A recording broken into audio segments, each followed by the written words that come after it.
A doutrina da providência nas Escrituras é aquela que diz que Deus está no controle de todas as coisas, de todos os eventos históricos. Que Deus assume o controle da criação em todas as suas causas primárias e secundárias. E isto significa que a vida de todos os seres humanos estão debaixo do controle e da direção de Deus.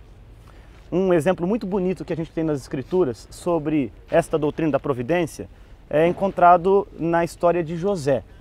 José é aquela personagem importante que, de alguma maneira, representa ali salvação, redenção para o povo.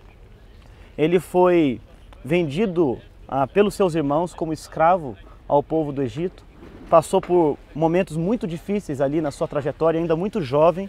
E certamente durante essa luta que ele enfrentou, tendo sido traído por seus irmãos, tendo sido vendido sem saber qual seria o seu destino, tendo passado por situações difíceis lá na casa do seu novo mestre, Potifar, depois tendo sido lançado no cárcere, e ele não entendia o que estava acontecendo.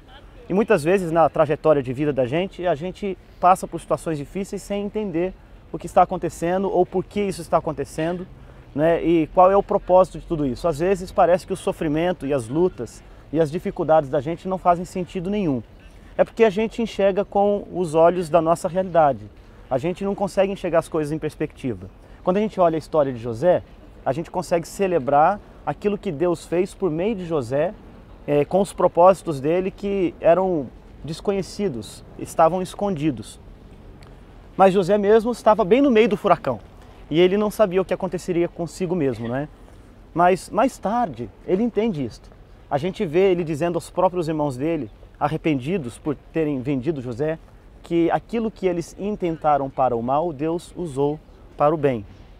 E com isso ele faz uma afirmação muito robusta, muito bonita, desta doutrina da providência, de que Deus está no controle de todas as coisas, Deus está no controle de todas as situações, Deus está no controle inclusive do nosso sofrimento, das nossas lutas, não é? E há propósito para todas essas coisas. Jó também entendeu isso.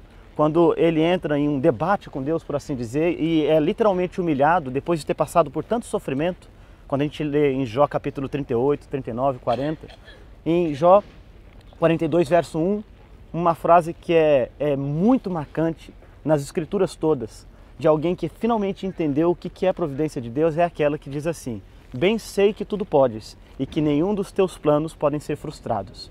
E nessas histórias bíblicas, então, a gente tem um vislumbre, uma compreensão um pouquinho melhor desse controle que Deus tem dos eventos e dos fatos históricos.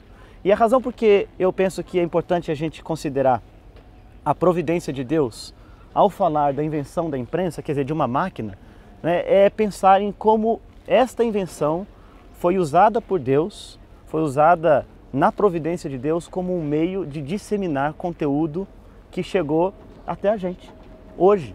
Quer dizer, nós estamos em 2017, nós professamos fé evangélica, nós professamos fé cristã e, de alguma maneira, isto chegou até nós por meio da literatura, por meio do livro, por meio do ensino, por meio de escritos do passado, né?